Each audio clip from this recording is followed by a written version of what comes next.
আমার কাছে কালেমা পড়লেন একজন ব্রিটিশ মেজর আব্দুর রশিদ, তার নাম রেখেছে। তো কালেমা পড়ার পরে আমরা জোহর পড়ছিলাম, 1990 সাল, ইংল্যান্ডের কথা বলছি। রশিদ আমাকে জিজ্ঞেস করলো, তার নাম ছিল স্টিভেন।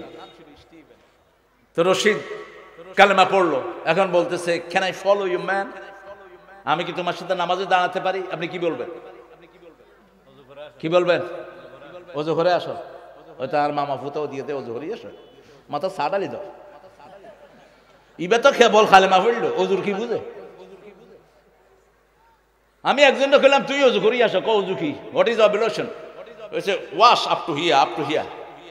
তুমি এখানে হাত ধো, ফাকসুলু উজুহাকুম ওয়া আইদিকুম ইলাল মারাফিক আমসাহু বিরুসিকুম। কত সুন্দর করে সূরা মায়েদের 6 নম্বর আয়াতে আল্লাহ বলছেন, ইযা কুমতুম ইলাস সালাত ফাকসুলু উজুহাকুম ওয়া আইদিকুম ইলাল মারাফিক। তো আমি তাকে আয়াত পড়ে বুঝালাম, সে বলল, hey man, I have dashed in my bum. আমার ময়লা পিছনেও না, আমি এটা ধুমু কেন? কি উত্তর দিবেন? কি উত্তর দিবেন? হিকমত জানেন কে? মাকসাদ ময়লা ধোয়া নয়, ময়লা তো অবশ্যই ধুইবেন, কিন্তু বাতাস বের হলে ওযু ফরজ হয়ে যায়, ঠিক না ঠিক? তো বাতাস তো গিয়ে গই, আপনি ওযু করবেন কেন? এটা হলো মাসলাহাত। যেগুলো খালি থাকে এগুলো ধন, শরীরটা ভালো থাকবে। আল্লাহু আকবার বলতে ইচ্ছে করে না? ওযু কেন? ওযু সিম্বলিক। যে অঙ্গগুলো আপনার বাহিরে থাকে সব সময়, এগুলো ধুইতে হয়। এগুলো ধুলেই পুরো অঙ্গকে ভালো রেখে দিবেন কে? এই যে এখন বারবার হাত ধোয়ার কথা বলছে, আমরা ওযুতে সবচেয়ে বেশি কি ধুই? সবচেয়ে বেশি কি ধুই? হাত ধুই, দাড়ি খিলাল করি, মুখ ধুই, ঠিক না ঠিক? যেগুলো বাহিরে থাকে সেগুলো ধুই, এগুলোর মাধ্যমে শরীরে রোগ ঢুকে। তার মানে হলো পবিত্রতা অর্জন করলেন, রোগ থেকে আপনি বেঁচে গেলেন। আল্লাহু আকবার। Okay, follow me, follow me man. যখনই কেউ মসজিদে ঢুকতে চায় বলবেন ঢুকো, কারণ মসজিদ সব মানুষের জন্য, শুধু মুসলমানদের জন্য না। ইন্না আউওয়ালা বাইতিন বুদিআ লিন-নাসি লাল্লাযী বিবাক্কাতা মুবারাকা ওয়া হুদান লিল আলামিন। এই পৃথিবীর প্রথম ঘর মক্কায় আমি বানিয়েছি বরকত দিয়ে সমস্ত মানুষের জন্য। সমস্ত মানুষের জন্য হেদায়েতের জায়গা হলো এটা। সমস্ত মানুষের হেদায়েত মসজিদে। তা আপনি মসজিদ বন্ধ করে দিলে ওর হেদায়েত পাবে কোথায়? জুমার দিন যাতে অন্য অমুসলিমরাও মসজিদের খুতবা শুনতে পারে ব্যবস্থা করে দেন। দেখবেন জুমার পরেই তারা পড়বে লা ইলাহা মুহাম্মাদুর। আমার হয়েছে অনেকবার, ইংল্যান্ডের অনেকগুলো মসজিদে আমি জুমা পড়াইছি। সিফোর্ড নামে একটা এলাকা, বললাম যে খ্রিস্টানদের জায়গা করো। প্রায় জুমাতেই দেখতাম 2 জন 4 জন 5 জন কালেমা পড়ে মুসলমান হয়ে গেছে। আরো আসতে কোন সুবহানাল্লাহ। এখনো হচ্ছে, মুসলমান হলে আমাদের বিরুদ্ধে মামলা দেয়। রাসূল সাল্লাল্লাহু আলাইহি ওয়াসাল্লামের বিরুদ্ধে মামলা দেয়া হতো। রাসূল এই সময় থাকলে এরা রাসূলের বিরুদ্ধে মামলা দিত। রাসূল জোর করে কালেমা পড়াইছে, নাউজুবিল্লাহ বলেন। কালেমা পড়াইলে মামলা দেয় কেন? খ্রিস্টান দেশে তো তারা মামলা দেয় না, তুই মামলা দিলি কেন? আছে না নাই? কথা কন না কেন? আল্লাহ আমাদেরকে হেদায়েত দেন। আরো জোরে বলেন আমিন।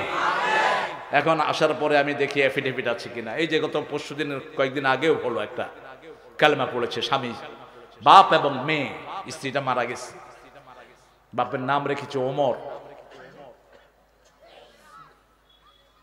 রশিদকে বললাম ইউ ফলো মি। জোহর পড়লো, আসর পড়লো, মাগরিবেও বসে আছে, পড়ছে নামাজ। বললাম হাউ ডু ইউ ফিল? কেমন লাগে রশিদ? কয় হয় নাই প্রস্টেট টু দ্য আর্থ। যখন মাটিতে মাথা ঠেকাই তখন মনে হয় আমার কোনো গুনাহ নাই, তখন মনে হয় আমি পৃথিবীর সবচেয়ে সুখী মানুষ। সেজদা দিলেই আল্লাহ সবচেয়ে নিকটে আসেন। রাসূল সাল্লাল্লাহু আলাইহি ওয়াসাল্লামকে বললেন, ইয়া রাসূলুল্লাহ, মুসলিম শরীফের হাদিস, আমি আপনার সাথে জান্নাতে থাকতে চাই। রাসূল সাল্লাল্লাহু আলাইহি ওয়াসাল্লাম বললেন, আইনি বিকাসসাতিস সুজুদ, বেশি করে সেজদা দাও, আল্লাহ তোমাকে আমার সাথে জান্নাত দিয়ে দিবে। প্রতিটি সেজদায় মানুষের মর্যাদা বাড়িয়ে দেন কে? এমন কোন সেজদা নাই যেটা আপনার মর্যাদা বাড়ে না। সেজদা দিলেই সবচেয়ে খুশি হন কে? সবচেয়ে রাগ হয় কে? কারণ শয়তান সেজদা না দিয়ে শয়তান হয়েছে, ঠিক কি না? যখন কেউ সেজদা দেয় শয়তান তার চুল ছিঁড়তে থাকে, চুল ছিঁড়তে থাকে, এই জন্য মসজিদটাকে অবারিত করে দেয়। তবে হ্যাঁ, রশিদকে এক সপ্তাহ পরে, এক সপ্তাহ তার অভ্যাস হয়ে গেল নামাজ, এখন সে নামাজ ছাড়ছে না।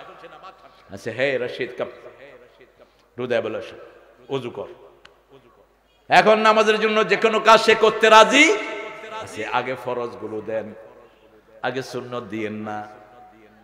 যদি বলেন তোমার প্রতিদিন সকালবেলা ঠান্ডার ভিতরে ওযু করিতে হইবে, প্রথম সুন্নত পড়িতে হইবে, তারপরে ফরজ পড়িতে হইবে, ও বলে আমার নলা আইব। এই জন্য ফজর কয় রাকাত, ফরজ কয় রাকাত, জোহরের ফরজ, আসর, মাগরিব, এশা, বাস ফজর পড়লেই থেকে গেল।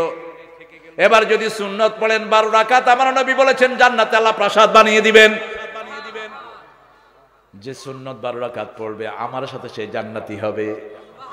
যে সুন্নত গুলো বেশি পড়বে তার নামাজে যে ভুলগুলো আছে সব কাফফারা হয়ে যাবে। আরো আস্তে সুবহানাল্লাহ। ওযু পড়ালাম, ওযু পড়িয়ে বললাম নাও ইউ ডু দা সিজদা। 3টা সূরা অলরেডি তার মুখস্থ হয়ে গেছে। ইন্না আতাইনা কাল কাউসার, কুল হুয়াল্লাহু, আলহামদুলিল্লাহি রাব্বিল। বললাম এটা দিয়ে সূরা শুরু করো, নামাজ শুরু করো, 2 রাকাত পড়ো। আমি পাশে বসে থাকলাম। নামাজ শেষ করে আমার হাত ধরে লোকটা কাঁদছিল আর বলছিল, কেন আমি 50 বছর এই নিয়ামতের সন্ধানটা পেলাম না। আজকে প্রথমবারের মতো আমার এত হালকা লাগছে, আমার মনে হচ্ছে আমি নতুন জন্মগ্রহণ করেছি।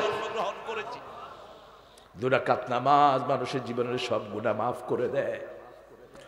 রাসূল কষ্টে পড়লেই নামাজে দাঁড়িয়ে যেতেন। যখনই কোনো কষ্ট অনুভব করতেন ওযু করে নামাজে দাঁড়িয়ে যেতেন। মা আয়েশা সিদ্দিকা রাদিয়াল্লাহু আনহা বলছেন, আমার ঘরে রাসূলের থাকার পালা, বুখারীর বর্ণনা। একটু পরেই তিনি আমাকে বললেন, আয়েশা আমি আমার রবের দিদারে যাব, তোমার অনুমতি চাই। কি স্ত্রীর মর্যাদা! আজকে আমরা স্ত্রীর খবর রাখি না। 4 বছর, 5 বছর, 6 বছর সৌদি আরব পড়ে থাকে। তুই বিয়ে করলি কেন? আমার আল্লাহ বলছেন 4 মাসের বেশি স্ত্রী থেকে দূরে থাকা জায়েজ। ইয়ালুনার বাতাসর 4 মাসের বেশি থাকতে পারবি না, যেখানেই থাকো। যুদ্ধের ময়দানেও বিবিদেরকে সাথে রেখেছেন মুহাম্মদ সাল্লাল্লাহু। একটা বই পড়ছি আমি নতুন, এটা আপনারা কিনে নেবেন। খুলুকুল আযীম, খুলুকুল আযীম, 3 কপিতে বইটা, বাংলা হয়েছে। রাসূল সাল্লাল্লাহু আলাইহি ওয়াসাল্লামের 9 জন বিবি জীবিত ছিলেন। 11 জনের ভিতরে 2 জন মারা গেছেন, মা খাদিজাতুল কুবরা এবং জায়নাব। এই 9 জন বিবির সাথে তিনি দৈনিক 3 বার দেখা করতেন। সুবহানাল্লাহ।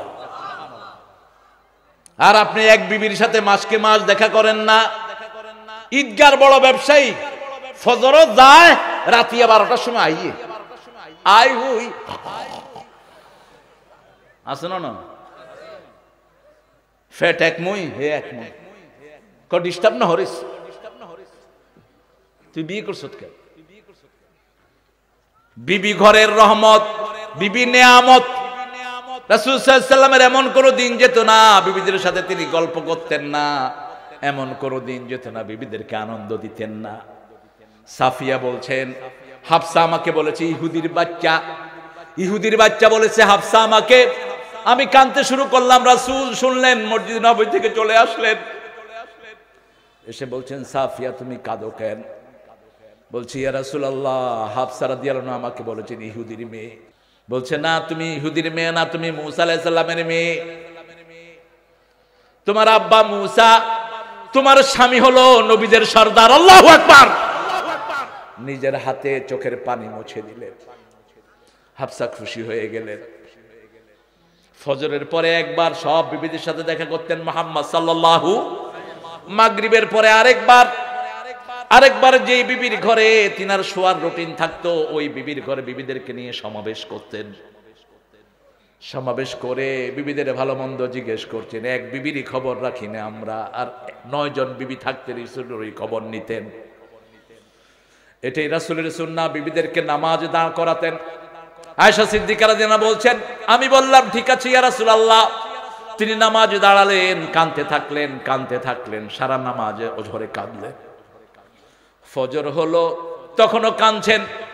বেলাল রাদিয়াল্লাহু আনহু আযান দিতে এসেছেন, তখন রাসূলের চোখে পানি, দাড়ি মোবারক ভিজা, বুক ভিজা। ইয়া রাসূলুল্লাহ, আপনি এত কাঁদছেন? বলছে, আজকে রাতে আল্লাহ আমাকে একটা নিয়ামত দিয়েছেন। ওই আয়াতটা রাসূল প্রতি রাতেই পড়তেন, ইন্না ফি খালকিস সামাওয়াতি ওয়াল আরদ ইখতিলাফিল লাইলি ওয়ান নাহারি লাআয়াতিন লিউলিল আলবাব الذين يذكرون الله قياما وقعودا وعلى جنوبهم ويتفكرون في خلق السماوات والأرض ربنا ما خلقت هذا باطلا سبحانك فقنا عذاب النار বলেন আমিন। কি কথা! আকাশ জমিনের এসব পরিবর্তন নিয়ে যারা চিন্তা করে না, রাসূল বলেছেন এদের জন্য ওয়েল, এদের জন্য অভিশাপ, ধ্বংস ধ্বংস ধ্বংস।